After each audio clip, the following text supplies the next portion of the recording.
आता मेथी म्हटलं तर फक्त आपण मेथीची भाजी किंवा पराठे बनवून खात असतो. पण आज ना अस्सल गावरान टचका मी तुमच्यासोबत शेअर करतेय. हा पदार्थ डब्यासाठीच नाही किंवा दुपारच्या संध्याकाळच्या जेवणासाठीच नाही तर प्रवासासाठी सुद्धा नेऊ शकता.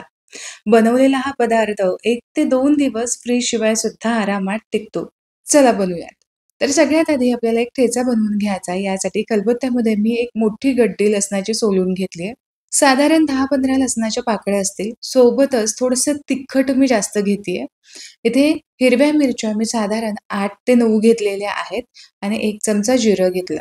आता हे जर तुम्हाला खलबत्त्यामध्ये नसेल करायचं, तर तुम्ही सरळ हे मिक्सरमध्ये सुद्धा असं ओबड-धोबड वाटून घेऊ शकता. तर इथे झटपट असा मिरचीचा ठेचा तयार झाला. तयार केलेला हा ठेचा आपण साईडला ठेवूयात. आता इथे मी घेतलेलं आहे 1 कप भरून बेसन. साधारण रेग्युलर जी वाटी असते त्या वाटीच्या अंदाजानुसार 2 वाटी भरून मी इथं बेसन घेतलेलं आहे. आता हे बेसन चांगलं हलकं होईपर्यंत मंद आचेवरती आपल्याला भाजून घ्यायचंय. बेसन भाजणं संपूर्णपणे ऑप्शनल आहे. तुम्हाला नसेल भाजायचं तुम्ही स्किप करू शकता. पण बेसन असं भाजलं की ते हलकं होतं, चवीला आणखीन जास्त छान लागतं आणि सोबतच पचण्यासाठी सुद्धा अगदी हलकं होतं.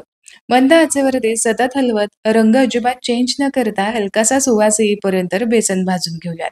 साधारण एक 3-4 मिनिटामध्ये बेसन चांगलं हलकं होईपर्यंत मी भाजून घेतलंय. रंग अजिबात इथे चेंज झालेला नाहीये. बेसन काढून घेऊयात. आता या कढईमध्येच पुन्हा मी साधारण 2 पळी भरून तेल घातलेलं आहे. तेल चांगलं गरम होऊ द्यायचं. आता यामध्ये घालूयात चमचाभर मोहरी आणि सोबतच अगदी एक पाव चमचा भरून हिंग घालायचं.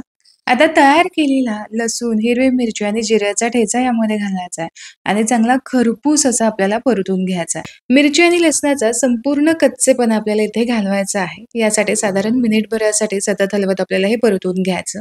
म्हणजे आणखीन जास्त खमंगपणा येतो.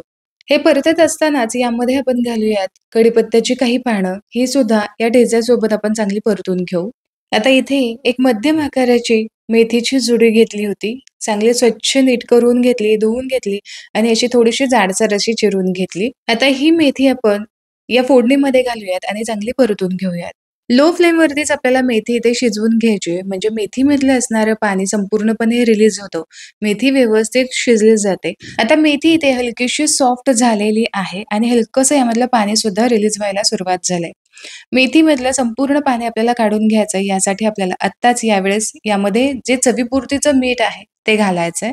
आपल्याला एक्स्ट्रा भरून अजिबात पाणी यामध्ये घालायचं नाही. यामुळे मेथीमध्ये असणारं जे पाणी आहे ते संपूर्णपणे आपल्याला रिलीज करून घ्यायचंय. भाजीमध्ये मीठ मिक्स करून घेतलं, गॅसची फ्लेम लो करून ठेवली आणि आता यावरती आपण झाकण ठेवूयात आणि भाजी चांगली मऊसूत अशी शिजवून घेऊयात. 2 ते 3 मिनिटांमध्ये भाजी चांगली शिजली जाते. मेथीची भाजी शिजायला तसा फारसा वेळ लागत नाही. आता तुम्ही इथे बघू शकता की मेथीने जे पाणी आहे ते संपूर्णपणे इथे रिलीज केलेलं आहे.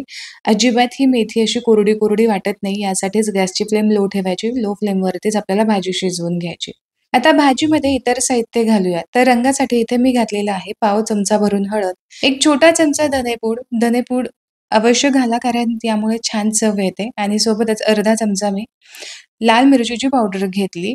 आता हे सगळं साहित्य व्यवस्थित मिक्स करून घ्यायचं. आता मसाले चांगले व्यवस्थित मिक्स झाले की यामध्ये आपल्याला बेसन पेरून घ्यायचंय. तर यासाठी भाजून घेतलेलं बेसन अशा पद्धतीने हातानेच या मेथीवरती घालायचंय म्हणजे अजिबात गुठळ्या तयार होत नाहीत. गॅसची फ्लेम लोच आहे. लो फ्लेम करूनच आपल्याला हे बेसन या मेथीमध्ये चांगलं मिक्स करून घ्यायचं. शक्यतो असेल तुमच्याकडे तर अशा पद्धतीची नॉनस्टिकची एखादी कढई वापरा किंवा हार्ड एनोडाइजची तुम्ही कढई वापरू शकता की जेणेकरून बेसन अजिबात खाली चिकटत नाही किंवा करपत सुद्धा नाही. आता ज्या काही भाजीमध्ये गुठळ्या होतील त्या अशा पद्धतीने भाजीमध्येच आपल्याला मोडून घ्यायच्या आहेत. बेसन आपल्याला इथे अजिबातच कच्चं ठेवायचं नाही. यासाठी व्यवस्थित हे परतून घ्यायचं. बेसन भाजीमध्ये चांगलं मिक्स करून परतून झालेलं आहे. आता यावरती झाकण ठेवूयात आणि झाकण ठेवून आपल्याला एक 2 ते 3 मिनिटांची चांगली दणदणीत अशी वाफ द्यायची आहे. लो फ्लेमवरती बरोबर 3 मिनिटांसाठी इथे मी वाफ दिली. तयार झालेले हे वाफेचं पाणी मी यामध्येच घातलं. आता मिक्स करून घेऊयात. हे मेथीचं पिठलं चांगलं मी मिक्स करून घेतलं. आता यानंतर गॅसची फ्लेम बंद करून घ्यायची. यावरती झाकण ठेवायचं आणि झाकण ठेवून पुन्हा एक 5-10 मिनिटांसाठी हे पिठलं असंच वाफू द्यायचं. तर इथे खमंग असं आपलं मेथीचं पिठलं तयार झालं की जे चवीला अप्रतिम लागतं.